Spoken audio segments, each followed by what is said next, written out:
Ministre, Madame la Présidente, chers collègues, comme certains articles du texte, cet article 14 nous cause un problème majeur.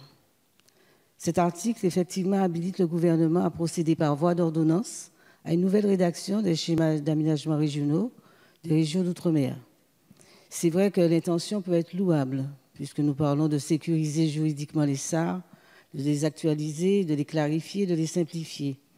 Mais quand on lit les alinéas 4 et 5, nous pouvons avoir effectivement des modifications substantielles de ces SAR, qui sont des régimes protecteurs pour notre environnement et essentiels pour la maîtrise de nos territoires.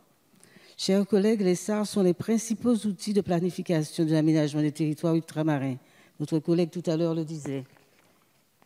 Ils fixent les orientations fondamentales en matière d'aménagement du territoire, de protection de l'environnement, comprennent un chapitre particulier, le schéma de mise en valeur de la mer, permettant l'application de la loi littorale.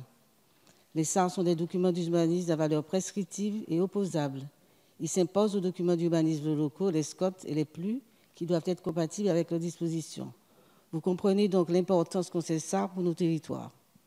Quel est leur principal défaut? Sans doute une méthode complexe d'élaboration. En Guadeloupe, par exemple, la région dont je viens, nous avons mis près de 10 ans à élaborer et faire adopter le SAR, en louant même les services d'une conseillère d'État pour ce faire. Ces SAR sont en effet élaborés à l'initiative et sous l'autorité de la collectivité régionale ou territoriale.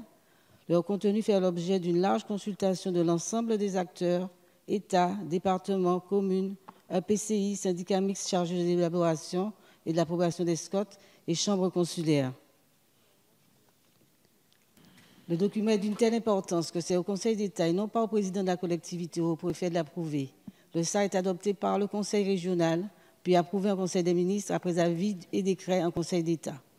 C'est vrai que je vous le dis, c'est une méthode d'élaboration lourde, mais maintenant, vous voulez par voie d'ordonnance que nous vous donnions carte blanche pour bouleverser le développement de nos territoires. Cette méthode est complexe. Elle se veut avant tout garante de développement maîtrisé du territoire, protecteur du patrimoine naturel, historique, matériel, culturel, humain des territoires concernés. Après des années de travail, pourquoi voulez-vous, sous prétexte d'efficacité, de pragmatisme, que nous contournions la volonté des élus et des acteurs de terrain?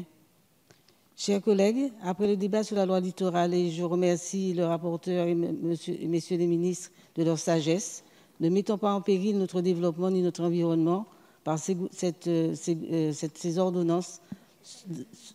Et j'ai bien compris que dans les études d'impact, il est dit que nous pourrions avoir une concertation, mais c'est vrai que ces ordonnances, quand elles sont prises véritablement sans que nous participions à cette construction de l'ordonnance.